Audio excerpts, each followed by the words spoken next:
my channel. Today, as promised, even though it's a little late, I've been having a bunch of technical difficulties.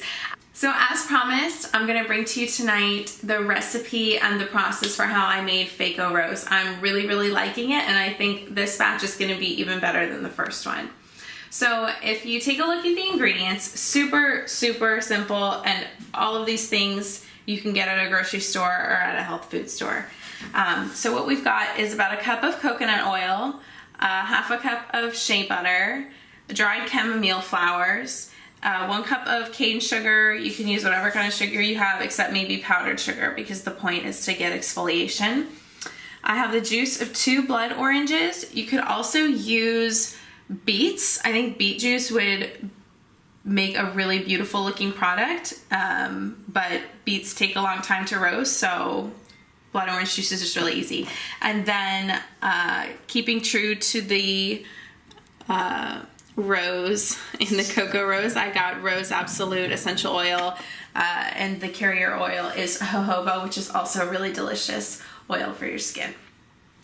The chamomile is not a traditional ingredient of Coco Rose. This is something that I wanted to add because my skin can be sensitive, and I just wanted to prevent any redness, and I just like chamomile. It's an ingredient that I like to use. I like the scent, I like its properties, so that's just a little thing that I did to personalize it, and you can do whatever you want. That's kind of the beauty of this whole process, is that it's totally a custom product for you. So let's get started. The first step is to work with the dry ingredients, and that's the chamomile flowers and the sugar. And of course, if you're skipping the chamomile, just disregard this step. I want to process the chamomile flowers to grind them up. I don't have a spice grinder, but I do have a food processor. So I'm going to put these chamomile flowers in the food processor to grind them up a bit. Ta-da! Ground chamomile. And this is about what you get when you buy chamomile in a tea bag. Is it already ground up? It's just that it would be so you can do that if you do want to add chamomile, but you don't know where to buy dried chamomile flowers. Is you can open up the tea bags. It was just kind of a pain, and you end up paying for a lot more than just the chamomile. So what I'm gonna do now is I'm going to strain the chamomile flowers, the ground chamomile, from the stems and the buds that are still left whole in here.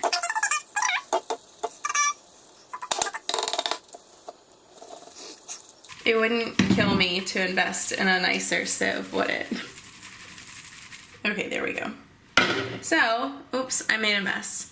But here's some nice chamomile, and I'm actually gonna add the sugar to this pink bowl because it's a little bit bigger.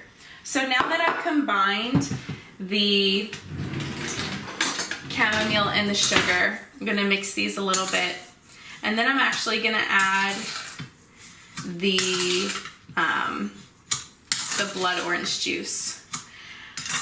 In my first batch of Coco Rose, I added a bit of bentonite clay to the mix because I thought it might add a bit of detoxing quality to the Coco Rose, but a couple things happened when I was very gingerly shaking the container a whole bunch, just like out, and totally ruined the whole thing, and I was really upset. It didn't ruin everything, but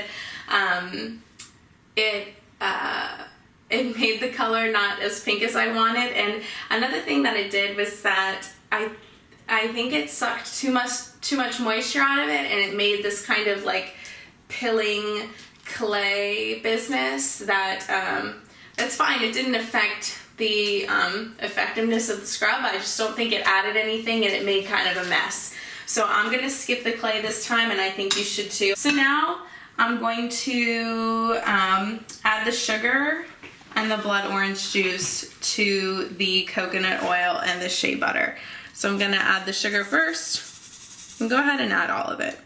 And now I'm gonna add the blood orange juice. Ta-da! Nice and pink.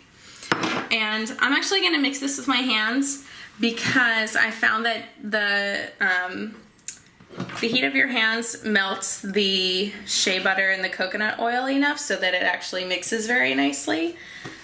So here we go. Here's the fun part. And I'm kind of trying to pinch this together in my hand, kind of like if you've ever made pie dough before. You're kind of pinching kind of like the motion when you pinch the butter into the flour.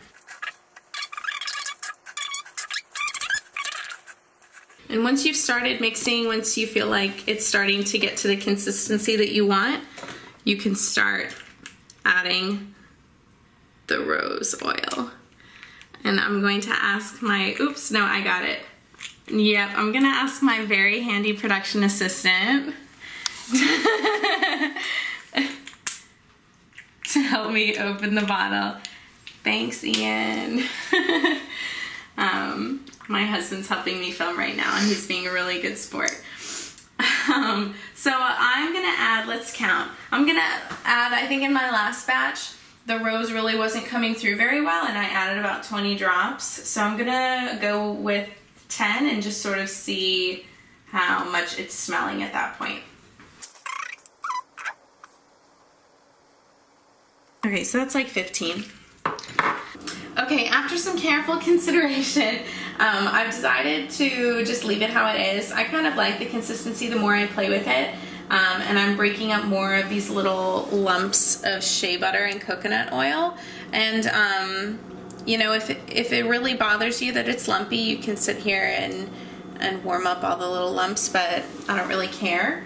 And I did also add about 8 more drops of the Rose Absolute oil. It smells really nice. Right now it's still really strong of coconut, so if you want to keep adding, I mean, if the fragrance does not bother you, just keep on adding rose if you want to, because it's lovely. So at this point, guys, that's it. It's so easy. Do it. And it's, you know, Coco Rose I think goes for $36. And I think Herbivore Botanicals is a great brand. They're really great at listening to their customers.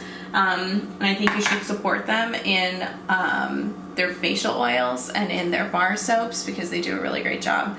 But the Coco Rose is just too easy not to make for yourself at home. And for $36, you could probably make 2 or 3 batches of this for the same price as just one Coco Rose. Again, I think it's $36.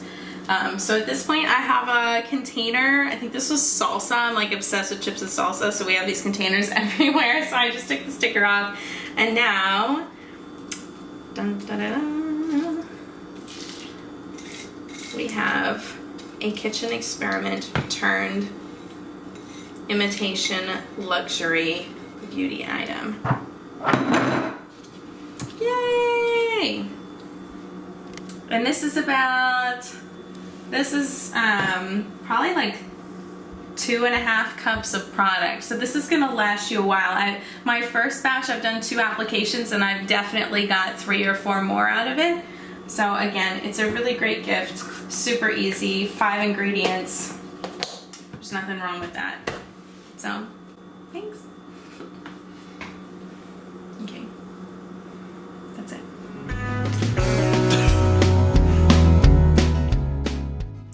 Fresh papaya is loaded with alpha hydroxy acids, which are a chemical exfoliant. All you have to do is cut up a papaya into 1-inch cubes, add some honey, blend, and apply to the face for bright glowing skin. Look for a papaya that's slightly unripe.